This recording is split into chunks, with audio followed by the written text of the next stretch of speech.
Olá, queridos viajantes da Palavra de Deus, sejam muito bem-vindos a este canal. Tudo bem com vocês? Para vocês que ainda não me conhecem, eu me chamo Mari Garcia. E se você ainda não está inscrito aqui, este é o momento que você pode se inscrever. Ativa o sininho aqui embaixo, o YouTube te avisar toda vez que eu postar um vídeo novo por aqui.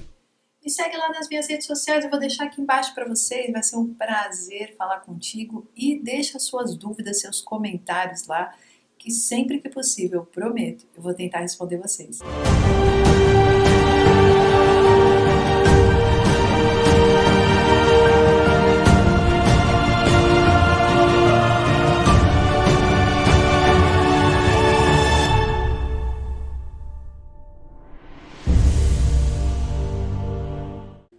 O livro de Êxodo fala sobre as vestes dos sacerdotes. Muitos detalhes de como eles deveriam estar diante da presença de Deus para levar o pecado do povo. Era muito importante que eles mantivessem as regras corretamente.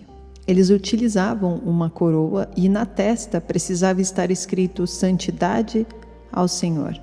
O sacerdote tinha isso escrito em sua testa para simbolizar que a sua vida era completamente consagrada a Deus e ele vivia conforme realmente aquilo estava escrito. Caso contrário, seria punido. Êxodo 28, versículo 36. Também farás uma lâmina de ouro puro e nela gravarás a maneira de gravuras de selos, santidade ao Senhor, e atá-la-ás com um cordão de fio azul, de maneira que esteja na mitra, sobre a frente da mitra estará, e estará sobre a testa de Arão, para que Arão leve a iniquidade das coisas santas, que os filhos de Israel santificarem em todas as ofertas de suas coisas santas, e estará continuamente na sua testa, para que tenham aceitação perante o Senhor. E Jesus, quando aparece, ele tem essa função do sacerdote naquela época do Antigo Testamento de levar os pecados daqueles que escolhem andar com Cristo. E olha o que ele diz em João 17, versículo 18. Assim como me enviaste ao mundo, eu os enviei ao mundo. Em favor deles eu me santifico, para que também eles sejam santificados pela verdade. Jesus aqui está dizendo que ele se santificaria em favor de nós, para que nós também pudéssemos ser santificados.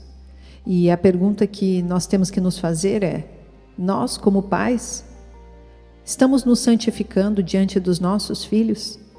Nós estamos mantendo este princípio sacerdotal escrito em nossa testa? Nós estamos seguindo o exemplo de Cristo Jesus, que se santificou a si mesmo, ele mesmo sendo filho de Deus, para que nós também pudéssemos ser santificados nesta verdade de Cristo? E como pais e mães, principalmente os pais que são considerados os sacerdotes do lar, precisam seguir este princípio. É impossível que o seu filho possa seguir a santidade se você, como exemplo de sacerdote, não o faz na sua casa. Da mesma forma, nós somos da realeza. Nós lemos lá em Deuteronômio 17, versículo 14, que diz assim: se quando entrarem na terra que o Senhor, o seu Deus, dá a vocês, tiverem tomado posse dela e nela tiverem se estabelecido, vocês disserem: queremos um rei que nos governe, como tem em todas as nações vizinhas. Tenham o cuidado de nomear o rei que o Senhor, o seu Deus, escolher. Ele deve vir dentre os seus próprios irmãos israelitas. Não coloquem um estrangeiro como rei, alguém que não seja israelita. Esse rei, porém, não deverá adquirir muitos cavalos, nem fazer o povo voltar ao Egito para conseguir mais cavalos, pois o Senhor disse a vocês: jamais voltem por este caminho.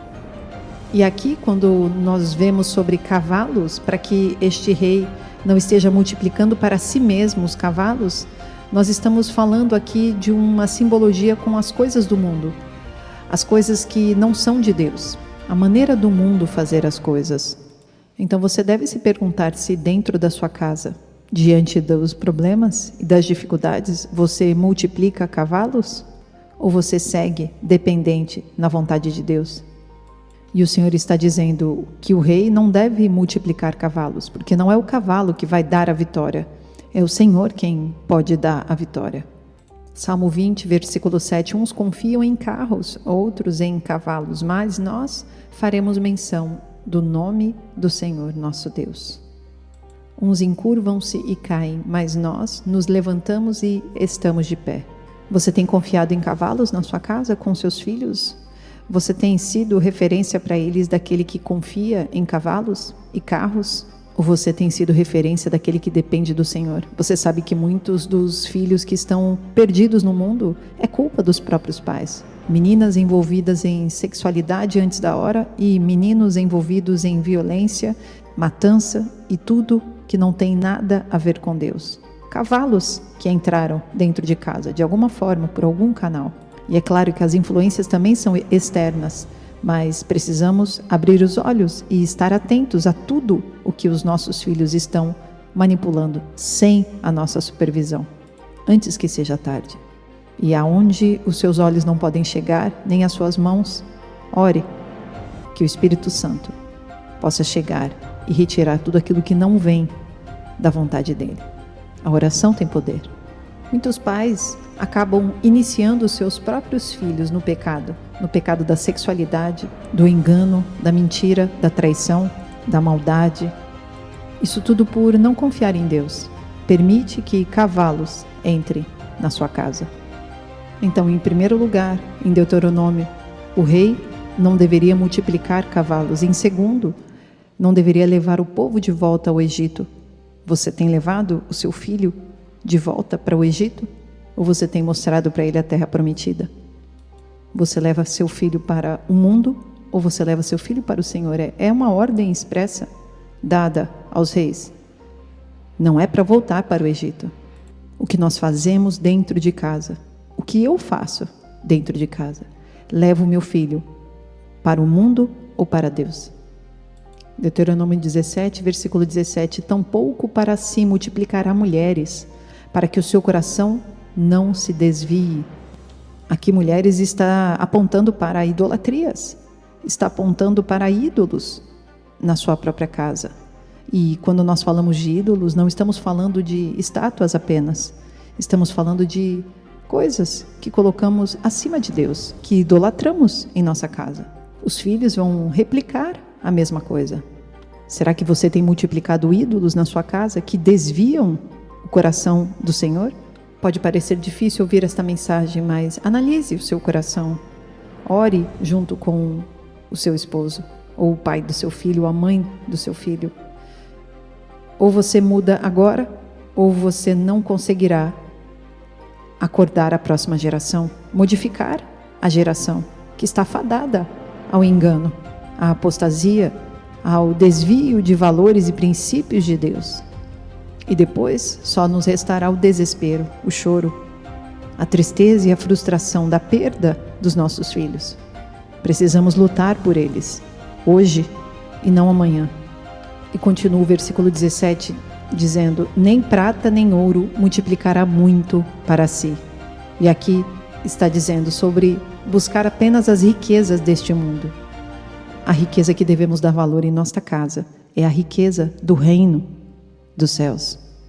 Versículo 18, será também que quando se assentar sobre o trono do seu reino, então escreverá para si um traslado desta lei num livro do que está diante dos sacerdotes levitas, e o terá consigo, e nele lerá todos os dias da sua vida, para que aprenda a temer ao Senhor, seu Deus, para guardar todas as palavras desta lei e estes estatutos, para fazê-los, para que o seu coração não se levante sobre os seus irmãos, e não se aparte do mandamento, nem para a direita, nem para a esquerda, para que prolongue os dias do seu reino, ele e seus filhos, no meio de Israel. Perceba como a palavra era copiada pelos reis, e não só copiada apenas para ter decorado, não, para que ele pudesse atuar em cima daquilo que ele estava copiando, ou seja, ele agia conforme ele aprendia na palavra. O rei precisava ter esta palavra para que pudesse ser guiado para a direita e para a esquerda, e também para que pudesse ensinar os seus filhos e todo o povo de Israel. É isso que temos que fazer com os nossos filhos, desde pequenos. Ensiná-los a copiar a palavra de Deus. E não só copiar, mas exercer a palavra. Toda vez que formos corrigi-los, podemos colocar um versículo bíblico para que eles possam entender que eles também têm o Espírito Santo em favor deles e que um dia eles serão batizados. Também devemos fazê-los entender que os princípios de Deus não são os mesmos do mundo, que os princípios que Deus ensina para as crianças desde pequeno, eles precisam ser perpetuados por toda a geração. E quem traz isso somos nós, os reis e sacerdotes do nosso lar, da nossa casa. Isso tudo tem a ver com o dever do sacerdote e do rei. O negócio deles é levar a família a confiar em Deus. E esse deve ser o seu propósito. O sacerdote leva os homens até Deus. E o rei traz Deus aos homens. Você deve levar os seus filhos até Deus, como sacerdote. E como rei, você traz Deus para os seus filhos. Oremos. Senhor nosso Deus e nosso Pai, obrigado por esta mensagem, meu Pai. Diante desta realidade, Senhor, queremos ser mães e pais melhores do que somos. Em primeiro lugar, perdoa, Senhor, tudo aquilo que trazemos para o nosso lar que não vem de Ti. Perdoa, Senhor, a falta de santidade. Perdoa, Senhor, os cavalos que somos dependentes do nosso dia a dia. Perdoa, Senhor, quando voltamos ao Egito. Perdoa, Senhor, por valorizarmos ídolos e riquezas na nossa vida. Perdoa-nos, Pai.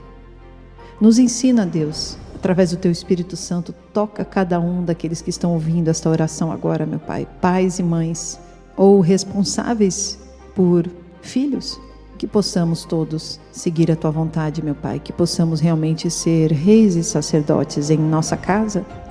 Que possamos despertar os nossos filhos para o tempo que estamos vivendo. Que possamos ficar com os olhos atentos para tudo o que eles têm visto na rua e no mundo. E possamos ensiná-los de tudo o que o Senhor quer. Acima de tudo, que possamos ensinar a palavra de Deus. Que todos os dias possamos copiar a Tua palavra e ensiná-los a fazer o mesmo. E possamos exercer na nossa vida, no nosso dia a dia, esta palavra. Todos os dias. Te louvamos, Senhor, e Te agradecemos. Ajuda-nos, Pai. Em nome de Jesus. Deus abençoe, queridos. Fiquem na fé. E até o próximo vídeo.